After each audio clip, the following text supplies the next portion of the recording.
পরিবেশিত হবে কথা সাহিত্যিক শরৎচন্দ্র চট্টোপাধ্যায়ের অসামান্য মুন্সিয়ানায় লেখা একটি ছোট গল্প, ছেলে ধরা। গল্প পাঠে এবং চরিত্র চিত্রণে আমি মৌসুমী। সেবার দেশময় রটে গেল যে 3টি শিশু বলি না দিলে রূপনারায়ণের উপর রেলের পুল কিছুতেই বাঁধা যাচ্ছে না। 2টি ছেলেকে জ্যান্ত থামের নিচে পোঁতা হয়ে গেছে, বাকি শুধু একটি সংগ্রহ হলেই পুল তৈরি হয়ে যায়। শোনা গেল রেল কোম্পানির নিযুক্ত ছেলেধরারা শহরে ও গ্রামে ঘুরে বেড়াচ্ছে। তারা কখন এবং কোথায় এসে হাজির হবে কেউ বলতে পারে না। তাদের কারো পোশাক ভিখিরির, কারো বা সাধু সন্ন্যাসীর, কেউ বা বেড়ায় লাঠি হাতে ডাকাতের মতো। এ জনশ্রুতি পুরনো, সুতরাং কাছাকাছি পল্লীবাসীর ভয়ের ও সন্দেহের সীমা রইল না যে এবার হয়তো তাদের পালা, তাদের ছেলেপুলেই হয়তো পুলের তলায় পোঁতা যাবে। কারো মনে শান্তি নেই, সব বাড়িতেই কেমন একটা ছমছম ভাব। আবার তার উপরে আছে খবরের কাগজের খবর। কলকাতায় যারা চাকরি করে তারা এসে জানায় সেদিন বউবাজারে একটা ছেলে ধরা পড়েছে। কাল করিয়ার আর একটা লোককে হাতে নাতে ধরা গেছে, সে ছেলে ধরে ঝুলিতে পড়ছিল। এমনি কত খবর। কলকাতার অলিতে গলিতে সন্দেহক্রমে কত নিরীহের প্রতি কত অত্যাচারের খবর লোকের মুখে মুখে আমাদের দেশে এসে পৌঁছল। এমনি যখন অবস্থা, তখন আমাদের দেশেও হঠাৎ একটা ঘটনা ঘটে গেল, সেইটে বলি। পথের অদূরে একটা বাগানের মধ্যে বাস করেন বৃদ্ধ মুখুজ্জে দম্পতি।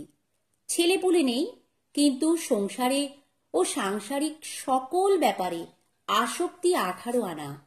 ভাইপোকে আলাদা করে দিয়েছেন, কিন্তু আর কিছুই দেননি। দেবেন এ কল্পনাও তাদের নেই।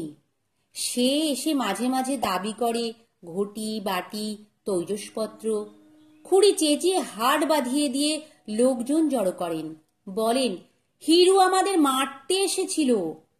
হিরু বলে সেই ভালো, মেরেই একদিন সমস্ত আদায় করব। এমনি করে দিন যায়।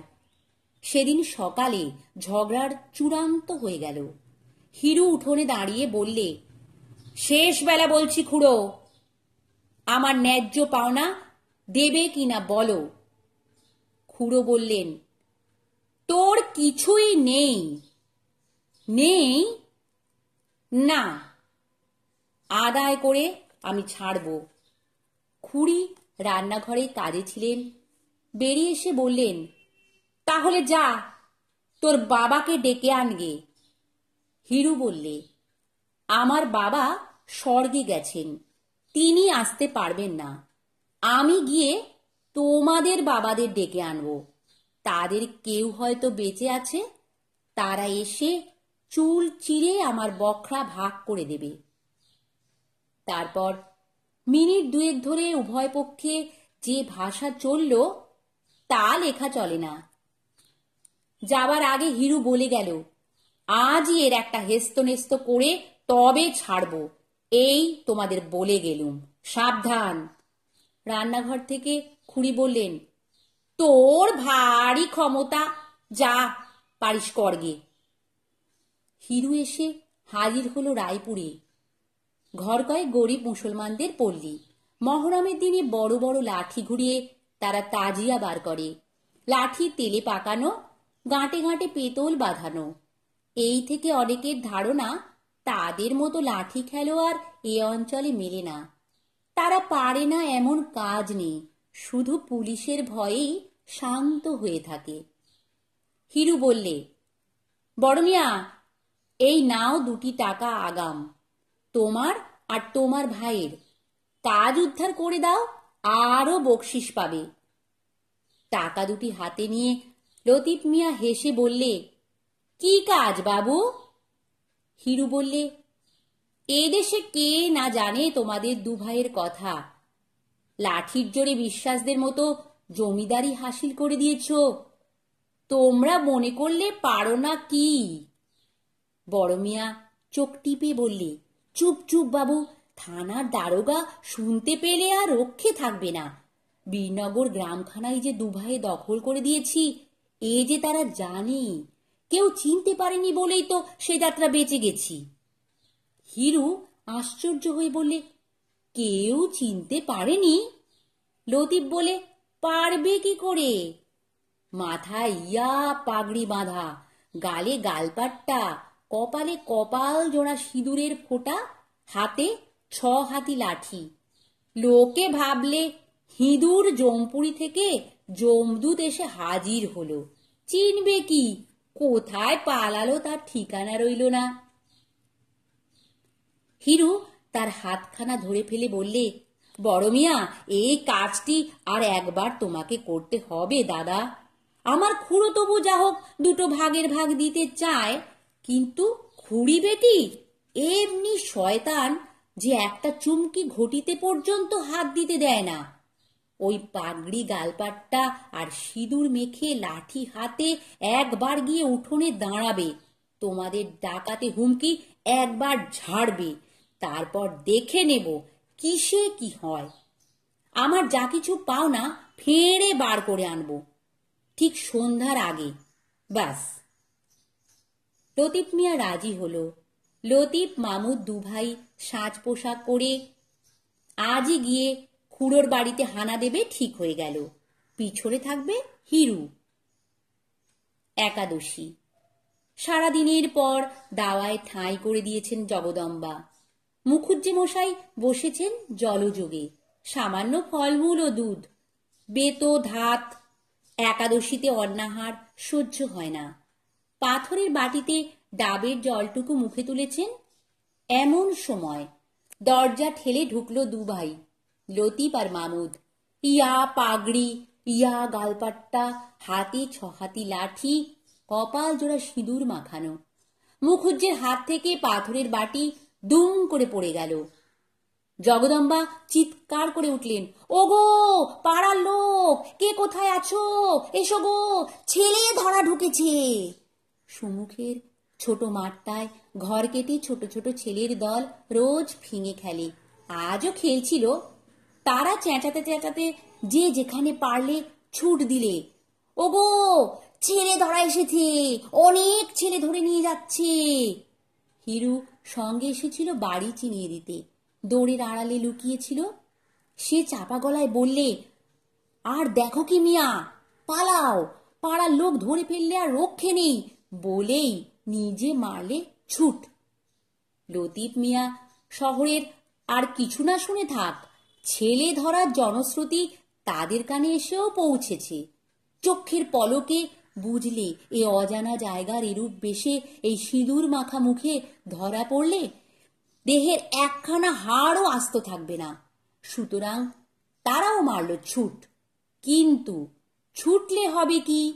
পথ অচেনা, আলো কমেছে, চতুর্দিক থেকে কেবল বহু কণ্ঠের সমবেত চিৎকার, ধরে ফেল, ধরে ফেল, মেরে ফেল বেটাদের।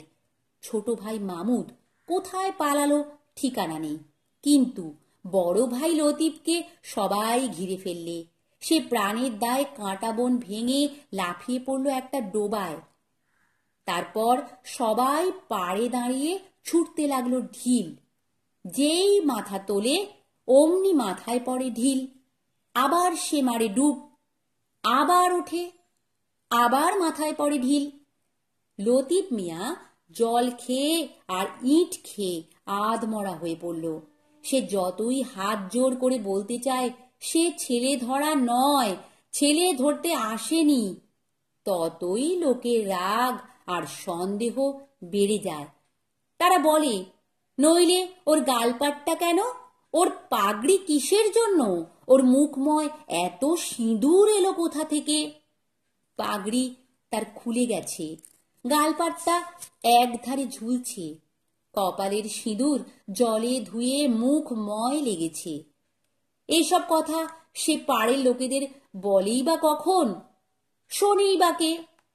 ততক্ষণে কতগুলি উৎসাহী লোক জলে নেমে লতিফকে হিঁচড়ে টেনে তুলেছে। সে কাঁদতে কাঁদতে কেবলই জানাচ্ছে সে লতিফ মিয়া, তার ভাই মামুদ মিয়া, তারা ছেলে ধরা নয়। এমন সময় আমি যাচ্ছিলুম সেই পথে। হাঙ্গামা শুনে নেমে এলুম পুকুর ধারে। আমাকে দেখে উত্তেজিত জনতা আর একবার উত্তেজিত হয়ে উঠল। সবাই সমস্বরে বলতে লাগলো, তারা একটা ছেলে ধরা ধরেছে। লোকটার অবস্থা দেখে চোখে জল এলো। তার মুখ দিয়ে কথা বেরোবার শক্তি নেই। গালপাট্টায়, পাগড়িতে, সিঁদুরে, রক্তে মাখামাখি। শুধু হাত জোর করছে আর কাঁদছে। জিজ্ঞেস করলুম, ও কার ছেলে চুরি করেছে? কে নালিশ করেছে? তারা বললে, তা কে জানে। ছেলে কই? তাই বা কে জানে। তবে এমন করে মারছো কেন? কে একজন বুদ্ধিমান বললে, ছেলে বোধহয় ও পাকে পুঁতে রেখেছে, রাত্রিরে তুলে নিয়ে যাবে, বলি দিয়ে পুলের তলায় পুঁতবে। বললুম, মরা ছেলে কখনো বলি দেওয়া যায়? তারা বললে, মরা হবে কেন, জ্যান্ত ছেলে। পাকে পুঁতে রাখলে ছেলে জ্যান্ত থাকে কখনো? যুক্তিটা তখন অনেকের কাছেই সমীচীন বোধ হলো। এতক্ষণ উত্তেজনার মুখে সে কথা কেউ ভাববারই সময় পায়নি। বললুম, ছাড়ো ওকে। লোকটাকে জিজ্ঞেস করলুম, মিয়া, ব্যাপারটা সত্যি কি বলো তো? এখন অভয় পেয়ে লোকটা কাঁদতে কাঁদতে সমস্ত ঘটনা বিবৃত করলে। মুখুজ্জে দম্পতির ওপর কারও সহানুভূতি ছিল না। শুনে অনেকের করুণাও হলো। বললুম, লতিফ, বাড়ি যাও, আর কখনো এসব বাজে কাজ করো না। সে নাক মললে, কান মললে, খোদার কিরে নিয়ে বললে, বাবুমশাই, আর এসব কাজে কখনো না। কিন্তু আমার ভাই গেল কোথায়? বললুম, ভাইয়ের ভাবনা বাড়ি গিয়ে ভেবো লতিফ। এখন নিজের প্রাণটা যে বাঁচল, এই ঢের। লতিফ খোঁড়াতে খোঁড়াতে কোনো মতে বাড়ি চলে গেল। অনেক রাত্রে আর একটা প্রচণ্ড কোলাহল উঠল ঘোষালদের পাড়ায়। তাদের ঝি গোয়ালে ঢুকেছিল গরুকে জাপ দিতে। খড়ের ঝুড়ি টানতে গিয়ে দেখে টানা যায় না। হঠাৎ তার মধ্যে থেকে একটা ভীষণ মূর্তি লোক বেরিয়ে এসে ঝির পা দুটো জড়িয়ে ধরলে। ঝি যতই চেঁচায়, বেরো গো, কে কোথা আছো, ভূত আমাকে খেয়ে ফেললে, ভূত ততই তার মুখ চেপে ধরে বলে, মা গো, আমাকে বাঁচাও, আমি ভূত পেরেত নই, আমি মানুষ।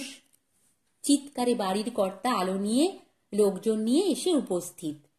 আগের ঘটনা গাঁয়ের সবাই শুনেছে। সুতরাং ছোট ভাইয়ের ভাগ্যে বড় ভাইয়ের দুর্গতি আর ঘটল না। সবাই সহজে বিশ্বাস করলে এই সেই মামুদ মিয়া, ভূত নয়। ঘোষাল তাকে ছেড়ে দিলে। শুধু তার সেই পাকা লাঠিটা কেড়ে নিয়ে বললে, ছোট মিয়া, সমস্ত জীবন মনে থাকবে বলে এটা রেখে দিলুম। মুখের ওই সব রং টং ধুয়ে ফেলে এখন আস্তে আস্তে ঘরে যাও। কৃতজ্ঞ মামুদ 100 সেলাম জানিয়ে ধীরে ধীরে সরে পড়ল। ঘটনাটি ছেলে ভুলানো গল্প নয়, সত্যি আমাদের এখানে ঘটেছিল। নমস্কার। গল্প পাঠ ভালো লাগলে চ্যানেলটি সাবস্ক্রাইব করে দিও আর লাইক, কমেন্ট, শেয়ারও করো।